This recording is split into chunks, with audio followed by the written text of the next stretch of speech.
Well, hello and welcome to the new book of Daniel podcast. My name is Daniel Bobinski, and I will be your host on this adventure.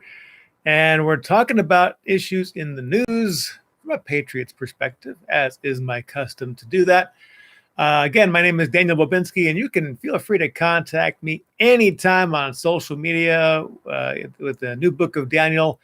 If you have any suggestions for things I need to be talking about, but usually I'm talking about stuff that's in the news. Occasionally I get people say, hey, Daniel, you want to talk about X, Y, or Z? And I'll go, yeah, sure. But the stories that I have here tonight are just stuff that I pulled up and I thought I wanted to talk about them and share some, including training in the government with, shall we say, unconscious bias. And I've got some things to say about that. Also going to take a look at what's happening at CNN. Yes, Project Veritas came out today and exposed some of their stuff, but I want to talk about another CNN story that is going to add a little humor to our podcast. Another story, we have a Willow Creek pastor, senior pastor at Willow Creek Community Church, who has said he's going to refuse to teach to mostly white churches. We'll discuss that. Got a little examination of Ben and Jerry's woke culture and some of the weird things they're doing, which of course leads me to skip past the Ben and Jerry section at the ice cream aisle.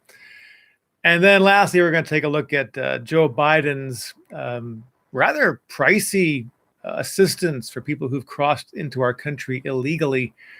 Not in accordance with our country's laws. Let's put it that way.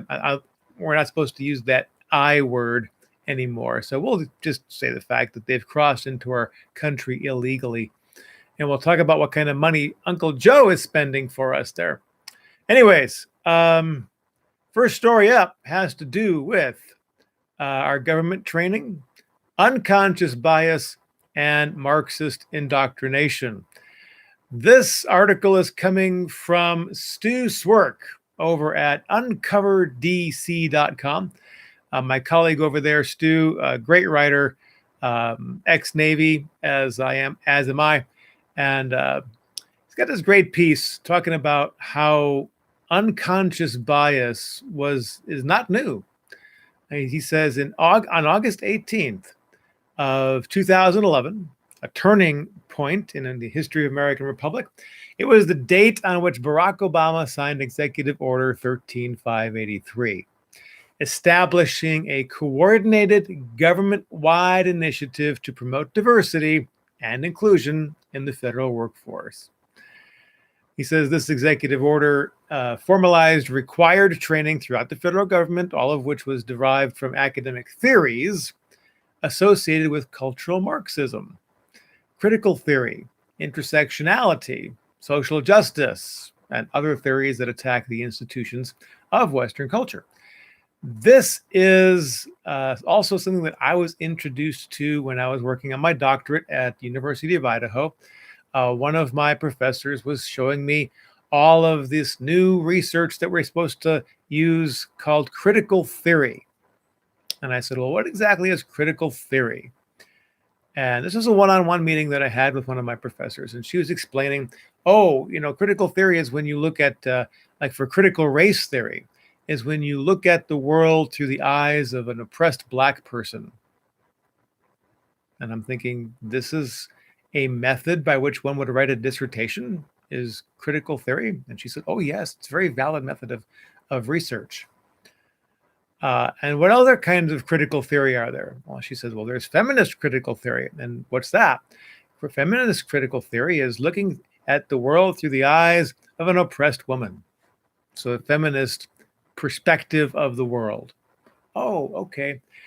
And then, of course, you have the LGBTQWERTY critical theory, and it goes on and on and on. But it's basically, it's a very divisive perspective because you look at the world through the lens of somebody who they claim to be oppressed, someone who has a victim mentality, and then we call that a valid form of research. Simply by writing a qualitative research paper, not a quantitative research paper. Quantitative, meaning we're doing statistical evaluations to find out if something's true or false, what the statistical validation of something is. Whereas qualitative, and I've got nothing against qualitative research. I actually was working on a qualitative study, but every bit of critical theory is always qualitative. So just the quality of the writing and the quality of the research. Looking at the perspectives of somebody who's a victim isn't exactly what I would consider a standard research method, but she said it was. Stu writes over at Uncover DC, says, unconscious forms, and I'm sorry, he's quoting here. One of the first manifestations of that training was targeted at unconscious bias. Listen to that phrase, unconscious bias. Unconscious forms of discrimination and stereotyping based on race, gender, sexuality, ethnicity, ability, age, and so on. Unconscious forms of discrimination. I read that and I go, well, that's interesting, because when I became a certified behavioral analyst back in the first part of this century, and also became a certified motivational analyst, well, I had to study about these things to become certified in them. And turns out that your learned motivators are acquired by the age of 3 or 4, because they're emotional imprints that you like or don't like something. So you encounter something, you have a positive emotional imprint that becomes a positive association, and you remember that, it becomes part of your value system. This is human nature. It happens across the board to everybody, right? So say, for example, you get praised for saving money. Somebody in your close adult to you praises you effusively because you've saved money, and just hugs you. Oh, I'm so glad you saved that dime or that quarter. And you get this emotional imprint. Saving money is good. And if that happens multiple times, it's quite possible that that child then develops a very strong emotional imprint for saving money, and there becomes an unconscious bias towards saving money that's a positive thing. This is human nature. It happens across the board. You can have a positive emotional imprint from eating hot dogs. You can have a positive emotional imprint from being around cats. You can also have negative emotional imprints, right? You can have a negative emotional imprint about hot dogs or cats or saving money. Any one of those, it doesn't matter. You can have identical twins in the same house, and one can have a positive imprint and one can have a negative imprint. It's all individualized. So what they're saying here in this government training is that you have unconscious forms of discrimination and stereotyping based on race, gender, sexuality, ethnicity, yada, yada, yada. Might any of that happen by happenstance? I mean, if you just think about this for a second. If you are a black person a person with black skin, how about that? Let's be very clear about our definitions here. If you're a person with black skin and you are living in a household where your parents are always criticizing white people, and the white man is so out to get us, and a white person, when your parents, these significant others in your life, the significant caregivers who provide your love and your food and your sense of security, they scowl at a white person every time the white person walks by.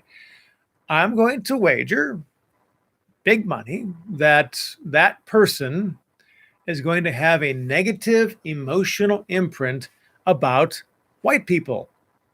And we would then, maybe they grow up and they're not even around their parents anymore, but they have that emotional imprint. And then they encounter a white person. Guess what's going to happen? They're going to have a positive feeling towards people who might be black, but a negative feeling towards somebody who might be white, because it was imprinted by their parents or significant others. So a significant emotional imprint. Yes, of course, unconscious forms of bias occur in every child. Every child. Here's what the issue is. They're trying to say that only white people have unconscious forms of bias. and they're trying to make white people feel guilty. This is the Marxist division. I've talked about this a lot, but this is I'm looking at my certificate on the wall up here, certified behavioral analyst, certified motivational analyst, 2 certificates. This happens to everybody. Money, power, aesthetics. You have emotional imprints about all of these things. It forms unconscious bias by the age of 3 and 4. Now, they just happen to make this entire study out of it and call it critical race theory, looking at everything like you're a victim. He says, then instruction on unconscious bias among federal employees has morphed into more radicalized critical race theory, and it has. It's now in colleges, by the way. It's also in high schools. It's in elementary schools. And now they're even trying to, they're not trying to, they are. They're putting it in preschools to try to teach kids at a young age that they are racist just because they're white. I'm going to go back a long time. I turned 60 years old last month, and I'm going back so way back, decades and decades ago. Right when I got out of the Navy, I drove a bread truck, and I injured my back. And I was on light duty, and they put me to work in the bread store, which is where they sold the stale bread. And I was the only white man in the place. Everybody working there was all black. I got no problem with that at all. I was raised working around people of color, so it's not a big deal, right? And I'm standing there working, and we're doing my job, running the cash register, and there's about 5 or 6 people in line, and the manager comes over of this little bread store, and she's standing next to me, the customers that she knows, and this guy looks at me and he says to the manager, a person of color, and he says, "Where'd you get the white?" Now, where did he get that bias? Would that be a racist comment? Because if it was an all-white crew and there was one black guy behind the counter on light duty, and someone said, "Where'd you get the black boy?" I am quite confident that there would be all sorts of lawsuits involved. And the concept of bias and unconscious bias, I think, works both ways. Oh, by the way, hello, Amelia. Good to see you there on the live stream. Haven't talked with you in a while, ever since Twitter said goodbye to me because they didn't like me speaking the truth. And if you are tuned in, go ahead and type in and say hello on the chat. Happy to say hi to you. So I'm going back to this article from Stu Swerk over at Uncover DC. Joe Biden is continuing this stuff. The Biden regime he also signed an executive order to advance, get this, racial equity. Racial equity. Now, this is an interesting word because we all as Americans love equality, right? And equity just sounds like equality. And so nobody thinks much of it, except that equity doesn't mean equality, except equality of outcome. When we talk about equality of opportunity, that is a very American principle. Everybody starts at the starting line at the same place when they start.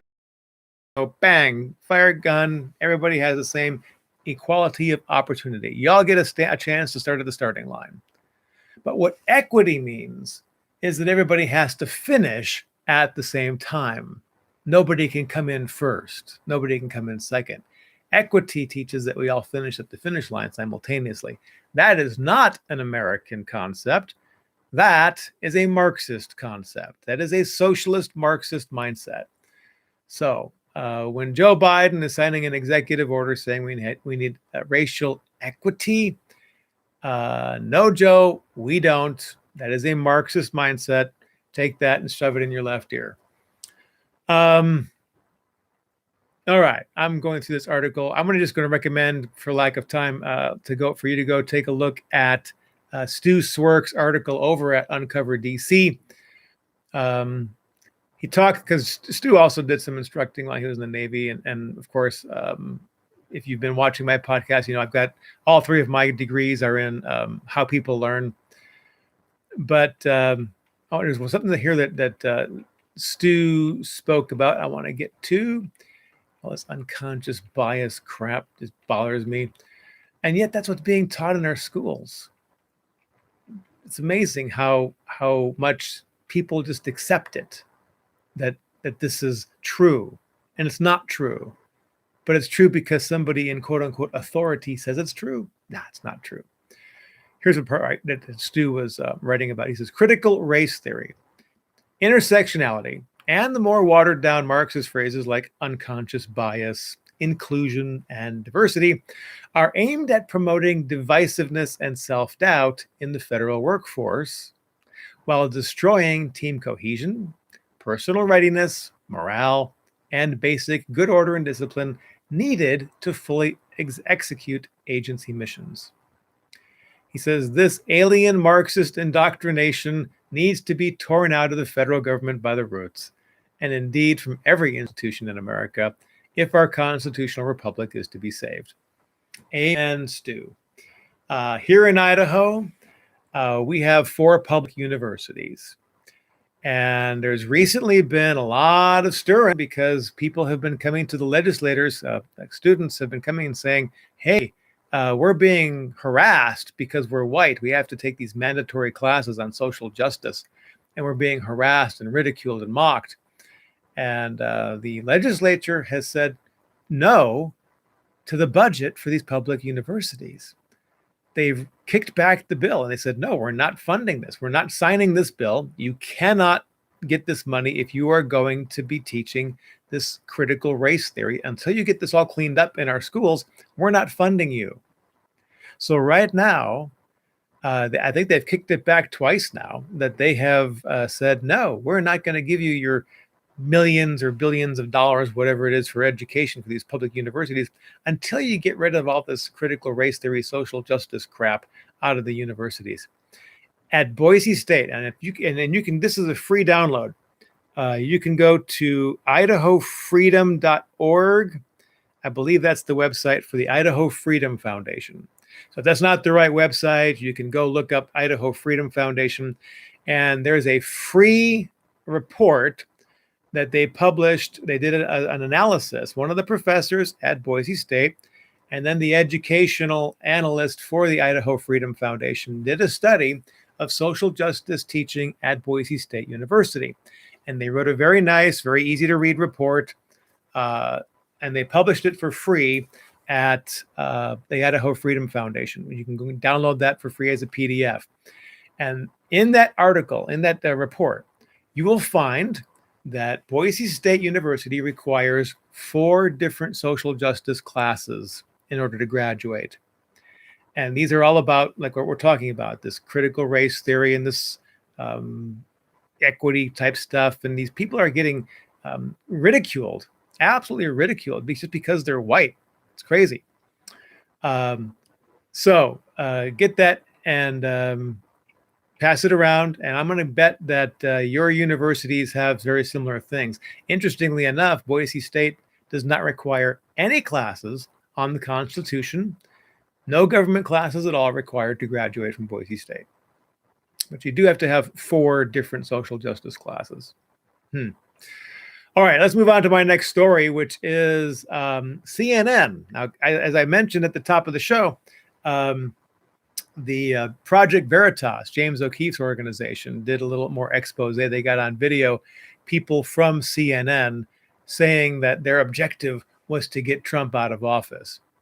They purposely stated that they were creating stories and even making stuff up and publishing it as news, all fabricated theories reported as fact to try to get Trump out of office. So shall we say that they are a news organization or a propaganda organization? Because a news organization reports news. Just a thought. Anyways, this is kind of laughable. I guess more into propaganda vein as well. This article came out, CNN pushes laughable narrative that Biden's policies are popular with Republicans. And it's like, oh my gosh, what these people won't do and won't say to try to manipulate the way people think. The article says, when CNN is not pushing lies about Republicans being evil and racist, they're using the lies to advance Joe Biden's agenda. they've been pushing the narrative that Biden's policies are popular with Republicans. This is laugh out loud ridiculous, and I couldn't agree more. During a segment Wednesday night, Don Lemon, everybody's favorite newscaster, hosted a panel where they discussed Biden's current initiatives on gun control and infrastructure, suggesting that his focus on getting things done will prove popular with Republicans. You know, Trump got a lot of stuff done too. And we had a lot of people who were Democrats who left the Democrat Party and voted for Trump. And I never saw one CNN story about that. I'm not even going to continue to read Don Lemon's stuff. And they finished the article by saying that no one with a brain is buying this. The only Republicans who like Joe Biden are anti-Trump rhinos, and they are not the future of the Republican Party. So that's how that works. All right, next story. This kind of hits home to me on a personal level. This story says, Willow Creek church pastor refuses to teach mostly white churches. It's casting pearls before swine. Yikes. That is insulting as all get out. Willow Creek Church is in Northwest Chicago, which is where I grew up. And here's my connection to Willow Creek Church. My dad was a police officer, and police officers, when you have, 4 kids, the money doesn't go very far. Police officers didn't make a lot of money then. And to make extra money, my dad took a side job. I mean, he's on the police force, but he took a side job working as a janitor at a local movie theater called Willow Creek Theater. Well, I remember, as a family, we would all go over and we would clean this theater. You pick up at the end of the night, they'd close all the theater up and people would leave. This is before they do the way they do things now, where they have people come through and clean the theater after each show. They kind of do all the cleaning. Back then, they didn't do that.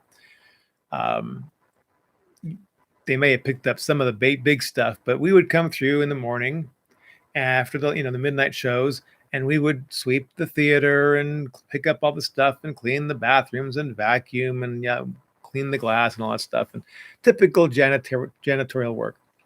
Well, this was Willow Creek Theater. Well, somebody came to the theater and said, hey, you have this nice big theater. Can we start a church here? And the theater said, sure, pay us rent. You can use our church on Sunday mornings. And I remember the morning they told, my parents told us, you need to hurry up. You need to get the church cleaned. I mean, the theater cleaned up because they're going to start a church here. We had to be done by a certain time. We used to have until like 1 o'clock in the afternoon to get the theater clean when the next round of movies started. But they had to be done by 8:30. We had to be out of there. So we had to get there early. And I remember that very first day. And I guess they called it Willow Creek Church because it started in the Willow Creek movie theater. So I have this personal recollection of my correlation to that theater. And Bill Hybels was the pastor, and he built that church up to a very large, quote unquote, mega church in Northwest Chicago area. Bill Hybels, very much a liberal Christian. You have pastors who would be advisors to Republican presidents. Those pastors typically were pretty conservative in their politics. And then you had Bill Hybels, who was advising Obama and standing up for the Obama administration. And, Obama needs to hear the gospel too, So anyways, when Bill Hybels left and retired, a black pastor was hired on to be the senior pastor at Willow Creek. And I'm just going to read the story here. It says, a mega church pastor has pledged that he will no longer preach or teach at churches that are not sufficiently multi-ethnic, likening his refusal to Jesus' teaching in Matthew 7:6, which talks about not casting pearls before swine. I read that and my jaw dropped. Really? Really? You're a black man who represents the gospel of Jesus Christ, love everybody, and you're going to stand up there and say, I'm not going to preach in front of a church that's mostly white because it would be casting pearls before swine? Shame on you, Pastor Ed Ollie Jr. Unbelievable. Unbelievable that a pastor would say such a thing. Shame on Ed Ollie Jr. I'm speechless at this. He says, because even in this room as we sit, we have Asian, African American, white. When you start to look at that and you start to look at the reality of what the kingdom looks like, we're trying to bring it here on earth as it is in heaven. You will come against all kinds of challenges. Guess what? There are some neighborhoods, Pastor Ollie, that are predominantly white. Does that make them racist because their neighborhood is predominantly white and you're not going to go preach at that church because that would be casting pearls before swine? Is that your mindset? Is that the way you think? What about going to a black church that doesn't have enough white people? You going to not preach there too? Where does your racist line get drawn?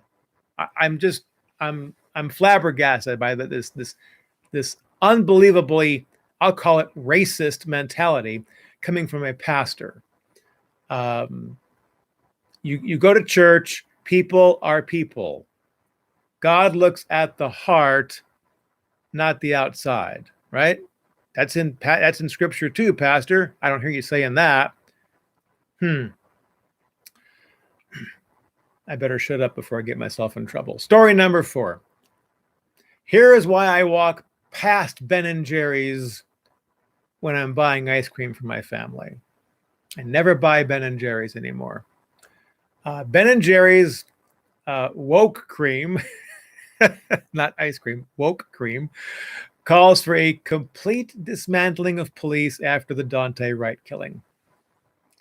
For those of you who don't know, Daunte Wright, up in near Minneapolis, Minnesota, you have the police officer thought she had pulled out her taser. She actually had her hand on her weapon and fired it and shot the guy instead of tasing him.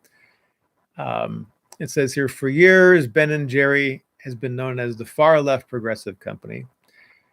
Founders have been very outspoken about leftist hot topics, ranging from, and I love this phrase, ranging from LGBTQ supremacy, there's a term for you, to climate change hysteria.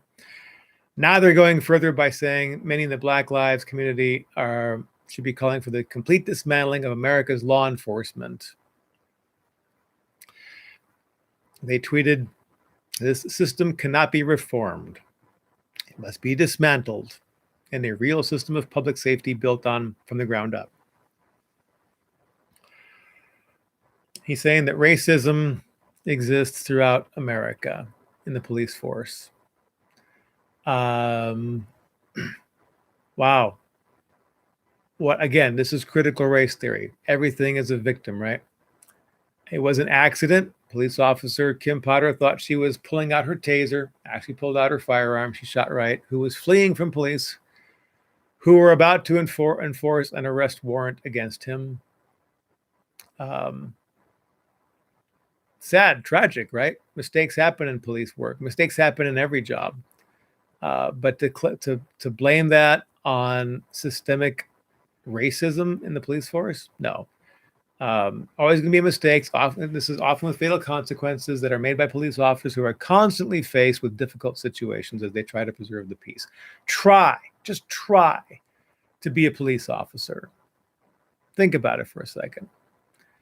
Now, I got out of the Navy, was looking for what kind of career path I wanted to choose. I thought, maybe I'll follow in my dad's footsteps. Maybe I will become a police officer. Well, guess what? Like I said, I was driving that bread truck. Not exactly what I wanted to do for a career, but I was working. You start that job at 2 o'clock in the morning, and you're out there on the route delivering bread at 3:30 in the morning. It's still dark out. The night owls are still out doing their night owl thing. And, when you're driving a bread route in the bad part of town, getting the bread delivered out there, and the police are out there and you're watching all that stuff go down, it's not pretty. And so here it is, the nasty section of town, and all the police are doing all breaking. You got two cops pulling up to a group of, 15 people, and they're drunk and they're making a lot of noise, and who knows who's armed and who's not. Not exactly a job that I'd want to have, because I thought about becoming a police officer for all of about a tenth of a second when I realized that's what my future held. Because when you become a police officer, the first shift they put you on is midnights. It's the least desirable shift. Who wants to work on midnight shift? And they're going to put you in the worst section of town. So not exactly what I wanted to do for a living. And my dad, he's 89, he's still alive, and he'll tell you after 28 years of being a cop way back in the 50s, 60s, 70s, and 80s, because I think he retired. I think he joined the force early 50s, retired early 80s. He said he would never want to be a cop today, that the environment for being a police officer is unreal. Too much pressure, not enough support. So, it's very true. And then, as the author says in this article, there are often tragic mistakes with fatal consequences that are made by police officers who are blatantly constantly faced with difficult situations as they try to preserve the peace. But the notion that this is an issue of systemic racism, with the radical left which the radical left has been pushing for a long time, is simply not true. Racism in law enforcement has been steadily declining over the decades, and today we have the least amount of documented racism in law enforcement at any time in history. So think about that. All right, let's wrap up our podcast by talking about government spending, your tax dollars. Because I'm on a mission, by the way, to get news organizations to stop saying the phrase government spending. It's our tax money. And speaking of news, before I go into this last story, I do need to reiterate that, as you probably are aware, I've been writing for Uncover DC for the past year and a half. I will continue writing for Uncover DC. However, you are listening to, watching, and depending on how you're absorbing this podcast, the new editor-in-chief for TrueIdahoNews.com. That's right. You can go to TrueIdahoNews.com and you can get True Idaho News. I was so tired of looking at the absolute tripe that was being reported in our local rags. Marxist tripe, smearing conservatives every chance they got, spinning their conversations, and I just got tired of it. And actually, I had several legislators who said, Daniel, you should open up and start Uncover Idaho. And I said, well, that's Tracy Bean's brand. I can't take Tracy's brand. But they kept saying, you need to do something and get some news about all this stuff because there's lots of corruption here. You need to expose it. And so I thought about it for a couple of months, and I finally decided, I'm going to go for it. And so I got the domain name TrueIdahoNews.com and got the website built, and it's up and running now for the past, I want to say 8-9 days. And I'm very pleased with the amount of traction, the amount of readership we're getting, much more than I thought. So I'm very pleased. And if you want to share the news, if you live in Idaho especially, go ahead and share that news. But we have a national section in there too. You can read national news. So TrueIdahoNews.com, where you're going to get the truth of what's going on, not just the Marxist spin. And my understanding is some of the articles that we've published, there's a nice team of writers that has already made an impact on some of our legislators. So I'm glad to hear that. Yes, making an impact. When you go there, by the way, you will notice that very few articles have names attached to them. The op-eds, our writers have, by and large, chosen to use pen names. And we've got a couple of folks who use their real names. And then any news story that we put out is simply published by staff reporter. So all the people who are collecting news stories and writing, they just agree that this is going to go under the news as staff reporter. Reason for that is that we don't want the left, to dox our writers, because the left has no scruples. They will send people to your house and they'll throw bricks through your window and they'll do whatever they need to do to try to intimidate you. You don't see Republicans doing that. You don't see conservatives doing that for no reason, right? That doesn't happen because you write something does not warrant an attack. So we use that for that purpose, but also we want people to focus on the articles and the content of the articles, not on the author and the character or the name of the author. So just read what's there and agree, disagree, that's fine. But we just want to put the news out there, and it's true news. And like I said, I get to be the editor-in-chief. It's my gig, so I get to have the final say on what stories get published and how we say things. But it's kind of fun. Anyways, let me finish this up. Story number 5. Joe Biden is spending your tax dollars and my tax dollars to put these people who've crossed our border not in accordance with our nation's laws on how one is supposed to cross the border. There's a term for that. It actually uses a one-word term. But if you use that term, the people on YouTube and people that, this might get posted on social media, they tend to get upset. So, we're going to use the explanation, the technical thing of, hey, we are obeying the law, right? Okay. Anyways, Joey is taking your money. He's taking my money. And he's putting these people up in hotels. They got like this contract. I think it's a 6-month contract. The U.S. government is spending $352.64 per hotel bed per day to house the 80,000 migrant families that it anticipates will come across the border between now and September. This is from the Washington Examiner. The daily rate is going to add up quickly, eventually reaching 86,000. Exactly 1,239 beds at least 7 hotels located in Arizona and Texas have been rented out for 199 days, 6.5 months.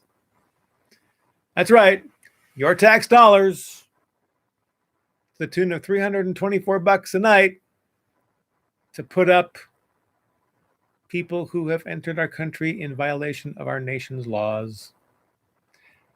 You're paying for it. Joey's not paying for it. They're saying that the Biden administration is paying this. No.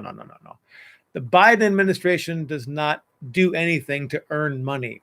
All the Biden administration and any administration in the history of our country does is take your money and take my money and spend it. And that's what's happening. 199 days, 1,239 beds that your tax dollars are paying for. Yeah, this is not exactly. Can you imagine what the news would be if the Trump administration had done this? They'd be screaming that your money is being wasted. But because it's Joey, creepy Uncle Joe, he's taking care of these people. Texas-based organization Family Endeavors was given an $87 million no bid contract. Nobody even had to bid on it. They just took this organization and said, oh, here you go. Here's $87 million. Put these families up. How nice. I wonder who at Family Endeavors, and actually the name of the organization is now just called Endeavors. I wonder how much money they get for doing this. What's their processing fee? How nice. Great work if you can get it. All right. Well, that brings us to the end of the show. I thank you very much for tuning in. My name is Daniel Bobinski. This is the New Book of Daniel podcast. You can catch my writing at uncoverdc.com and also at Red State and also now at True Idaho News. If you'd like to follow me on social media, you can do that by going to any of these major platforms except for Twitter.